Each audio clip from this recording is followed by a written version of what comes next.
Chapter number 20 है। Reproduction कहते हैं the production of their own kind of offspring या the ability of living organism due to which they produce their own type of offspring। वो ability living organism का जिसकी वजह से वो अपने जैसे बच्चे पैदा करे उसको रिप्रोडक्शन कहते हैं। इम्पोर्टेंस क्या है? कंटिन्यूटी ऑफ लाइफ है, कंटिन्यूटी ऑफ लाइफ इसकी वजह से है। सेकंड, मेंटेनेंस ऑफ स्पीशीज है, स्पीशीज इसकी वजह से मेंटेन है। इसकी वजह से वेरिएशन प्रोड्यूस होते हैं और ये एक एड है, एड टू एवोल्यूशन। इसकी वजह से एवोल्यूशन की तरफ एक एड है। अगर कई लोग कवे ना होता हुआ है सही एड टू एवोल्यूशन। उस पहला जमुन सरा राजी इसमें male reproductive system, male reproductive system. बेटा मेल रिप्रोडक्टिव सिस्टम के पार्ट्स क्या है? A pair of testis. अगर आप देखें यहाँ पे तो ये क्या है? एक टेस्टिस और ये सेकंड टेस्टिस है, ठीक है। पेयर सेकंड नंबर पे हमारे पास डक्ट सिस्टम है इसमें। हाँ जी, डक्ट सिस्टम। और डक्ट सिस्टम में सबसे पहले हमारे पास एपिडाइडिमस है। फिर एपिडाइडिमस से पहले सेमिनल वेसिकल है, इसकी इनर जो वो है। डक्ट सिस्टम में क्या क्या है? सॉरी सेमिनल वेसिकल नहीं, वाज एफरेंशिया, सही शो। फिर उसके बाद एपिडाइडिमस, फिर उसके बाद वाज डिफरेंस, ठीक शो। फिर एजेकुलेटरी डक्ट और फिर यूरेथ्रा। यूरेथ्रा पे हर साल आता है कि the terminal duct of male reproductive system is urethra, ठीक है। तो हमारे पास अगर ये डायग्राम देखे तो बेटा ये टेस्टिकल है, ये इसके ऊपर एक वो होता है जिसको क्या कहते हैं एपिडाइडिमस। और अगर अनकाइल किया जाए इसको तो इसका लेंथ बनता है 6 मीटर या 16-17 फीट, सही है, सही है। एपिडाइडिमस में क्या होता है बेटा? एमसीक्यूज है। एपिडाइडिमस क्या करता है? नरिश करता है, स्पर्म को स्टोर करता है और एबिलिटी टू मूव, मूवमेंट यहाँ भी दी जाती है, ठीक है। फिर बल्बो यूरेथ्रल, ये वाला नहीं है, ये यहाँ से जो डक्ट निकला है जो गया है इसको बेटा कहते हैं डक्ट डिफरेंस। क्या कहते हैं? Duct difference. ये इस पे एमसीक्यूज आता है कि इसका काम किया है स्पर्म को कहाँ से? एपिडाइडिमस से लेके जाना कहाँ तक? सेमिनल वेसिकल तक। ये देख, ये seminal vesicle leaf like structure है, देख ये लीफ लाइक स्ट्रक्चर है, देख ये सेमिनल वेसिकल है, दो है, सही है। ये ब्लेडर है, इसके नीचे वाक़या है। ब्लेडर से भी एक उसमें आया है इसमें, और ये यहाँ पे। अब ये नहीं है, ये दो, ये और ये, इसको कहते हैं बल्बो यूरेथ्रल ग्लैंड या कापर ग्लैंड, कापर्स ग्लैंड। और ये जो इसने यूरेथ्रा को इंसर्कल किया है इसका नाम है प्रोस्टेट ग्लैंड। याद रखें ये सिंगल ग्लैंड है, अनपेयर्ड ग्लैंड है एक्सोक्राइन ग्लैंड। ये सेमिनल वेसिकल भी एक्सोक्राइन ग्लैंड है लेकिन पेयर्ड है, और ये बल्बो यूरेथ्रल ग्लैंड भी पेयर्ड है, सही है। फिर यहाँ से ये सेमिनल वेसिकल अपना सिक्रीशन दे देता है स्पर्म को। फिर प्रोस्टेट ग्लैंड यहाँ पे एजिकुलेटरी डक्ट भी होता है, 1 इंच इसकी लेंथ होती है। फिर यहाँ पे ये दे देते हैं और इसमें रवाना हो जाते हैं। ये क्या है बेटा? यूरेथ्रा है। क्या है? यूरेथ्रा। और ये यूरिथ्रा के इर्द गिर्द ये रीजन कहलाता है पीनस। और यहाँ पे 4 स्किन होती है, लो स्किन है या जिसको हम ग्लांस भी कहते हैं। यूरेथ्रल ओपनिंग है, यहाँ से ये बाहर खारिज होते हैं। अंडरस्टैंड? इस वजह से यूरिनोजेनिटल एपर्चर कहते हैं। इसके थ्रू यूरिन भी जाता है और सीमन भी जाते हैं। यूरिन और सीमन दोनों यहाँ से ट्रांसपोर्ट होते हैं। ठीक है। अब बेटा हमारे पास, हाँ, इसमें अगर आप देखें यही वो है चीज़ है इसमें भी। ठीक है।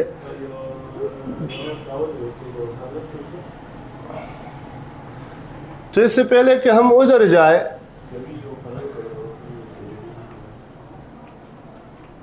यहाँ पे देखें, यहाँ पे पहले इस स्ट्रक्चर को देखें बेटा। ये हमारे पास टेस्टिस की इंटरनल एनाटॉमी है। ये एपिडाइडिमस है। ठीक है, सही। ये एपिडाइडिमस है। देखे देखे देखे यो यो यो यो यो यो यो यो यो यो यो यो यो यो यो यो। ठीक हो गया। ये एपिडाइडिमस से फिर निकला है क्या?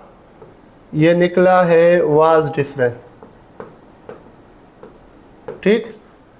और ये नहीं है, ये जो यहां से निकले हैं, असल में इसको कहते हैं रेटी टेस्टिस। और ये जो है ये वाज एफेरेंट है। सही।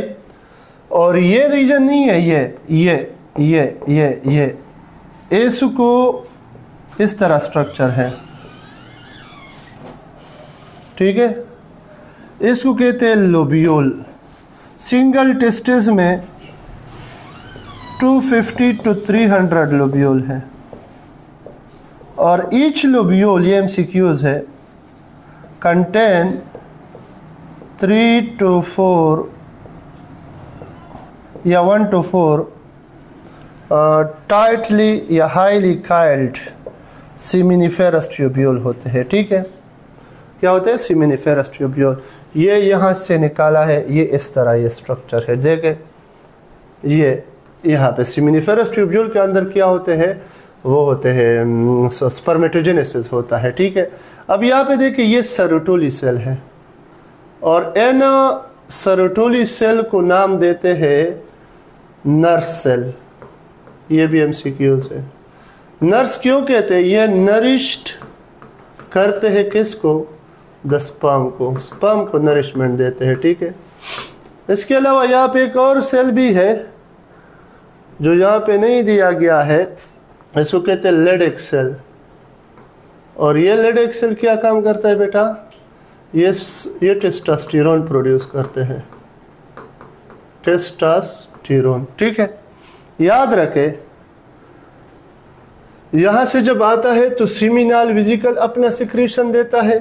अब पहले हम अगर सीमिनाल वेसिकल या एक्सेसरी ग्लैंड जो है, सीमिनाल वेसिकल, सेकंड प्रोस्टेट ग्लैंड और थर्ड बल्बो यूरेथ्रल ग्लैंड या कार्पर्स ग्लैंड। बेटा ये पेयर्ड एक्सोक्राइन ग्लैंड है, ये सिंगल है, ये पेयर्ड है। ठीक है। इसकी कंपोजिशन 65 to 75% या 70% होती है, 25 to 30% होती है और ये लेस होती है। ठीक है। ये अल्कलाइन होता है, ये स्लाइटली एसिडिक होता है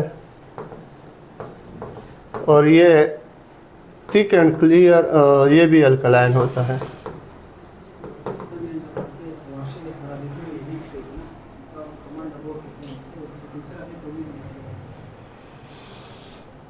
अल्कलाइन। ठीक है। इसकी composition FAC, fructose, ascorbic acid और कोगुलेटिंग एंजाइम, ये होते हैं।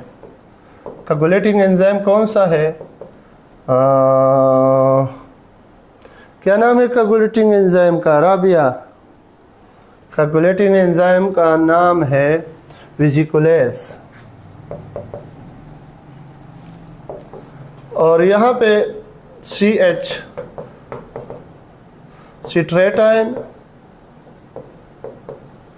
और H हाइलोरिनिडेज, और यहाँ पे थिक एंड क्लियर म्यूकस होता है, क्लियर म्यूकस। चूंकि ये अल्कलाइन है तो ये इसका काम क्या है बल्बोयूरेथ्रल ग्लैंड का। इसका काम बेटा ये है कि ये neutralize the acidic chyme, the acidic chyme ना sorry the acidic urethra.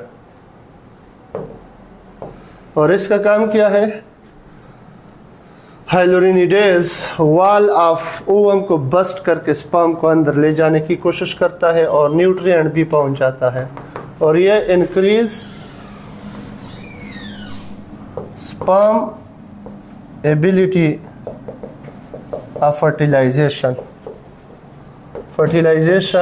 Sperm ability of fertilization increase करता है। ठीक है, अब ये देखें, ये प्रिमोर्डियल जर्म सेल है। इसमें बेसिकली इस तरह होता है, अगर हम देखें, ये differentiation and onset of meiosis 1-2 and primary spermatocyte. हाँ,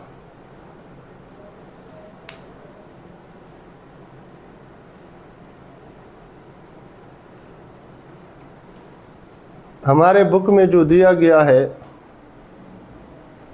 वो type A type B cell की बात है। ठीक है, अगर आप लोगों को पता हो, टाइप ए सेल वापस यहाँ पे आ जाता है जिसको हम कहते हैं सेल्फ रिन्यूअल, सही है। और टाइप बी सेल से क्या बन जाता है, प्राइमरी स्पर्मेटोसाइट, सही है। फिर ये प्राइमरी स्पर्मेटोसाइट में मियोसिस 1 हो जाती है और ये सेकेंडरी स्पर्मेटोसाइट बना लेता है। ठीक है, क्या बना लेता है, सेकेंडरी स्पर्मेटोसाइट। ये हैप्लॉइड होते हैं डबल क्रोमेटेड के साथ। मियोसिस ट्रेस में हो जाती है developing sperm cell haploid single chromatids, ए। ये सारे एन होते हैं, लेकिन इसको क्या कहते हैं बेटा, स्पर्मेटेड। और spermatid again converted to sperm cell या स्पर्म। ठीक है, अब ये डिफ्रेंसिएशन है और इस फिनोमेना को कहते हैं स्पर्म्यूजेनेसिस। क्या कहते हैं, स्पर्म्यूजेनेसिस। स्पर्म्यूजेनेसिस किसे कहते हैं बेटा, जब immature non motile spermatid converted into mature and motile sperm, इसको स्पर्म्यूजेनेसिस कहते हैं। ठीक है, क्या कहते हैं, स्पर्म्यूजेनेसिस। ठीक है, अब यहाँ पे देखें, ये स्पर्मेटोगोनियम है, ये type A type B cell बने हैं। देखें यहाँ पे सही है, ये वापस चला जाता है, सेल्फ रिन्यूअल कर लेता है, जिसको maintain germ line maintenance. Primary spermatocyte बन जाता है, ये 2n होता है। इसमें मियोसिस 1 हो जाते हैं, सेकेंडरी स्पर्मेटोसाइट nn। मियोसिस 2 के रिजल्ट में ये बना लेते हैं स्पर्मेटेड के बाद मैच्योर स्पर्म। अब इस डिफरेंशिएशन को कहते हैं स्पर्म्यूजेनेसिस। इज इट क्लियर, यहाँ तक क्लियर हो गया। तो अब ये देखें, ये स्पर्म का स्ट्रक्चर है, ये ऊपर क्या है, हेड, और हेड में ये रीजन कहलाता है एक्रोसोम। यहाँ पे ये फॉर्म बाय गाल्जी बॉडीज बनाता है और इसमें वो हाइलोरिनिडेज एंजाइम होता है जो बस्ट करता है एग के मेम्ब्रेन को ताकि इसका हेड एंड से चला जाए। यहाँ पे न्यूक्लियस होता है, n नंबर ऑफ क्रोमोसोम होता है, ये नेक रीजन है और इसमें पेयर ऑफ सेंट्रियोल होता है। ठीक है, पेयर ऑफ सेंट्रियोल। फिर इसके बाद मिड पीस आता है, मिड पीस में स्पाइरली अरेंज माइटोकॉन्ड्रिया होते हैं, स्पाइरली अरेंज्ड माइटोकॉन्ड्रिया। ठीक है,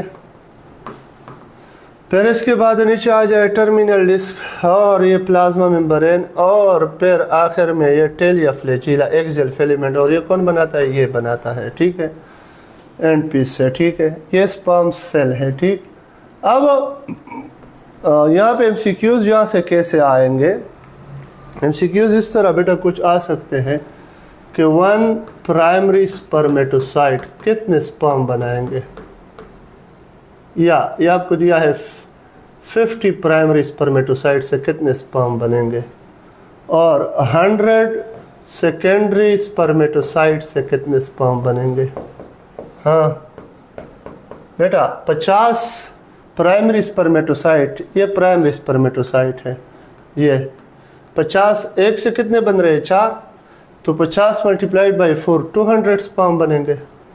ये सेकेंडरी स्पर्मेटोसाइट है, एक सेकेंडरी स्पर्मेटोसाइट से 2 स्पर्म बनते हैं, तो 100 मल्टीप्लाइड बाई 2 200।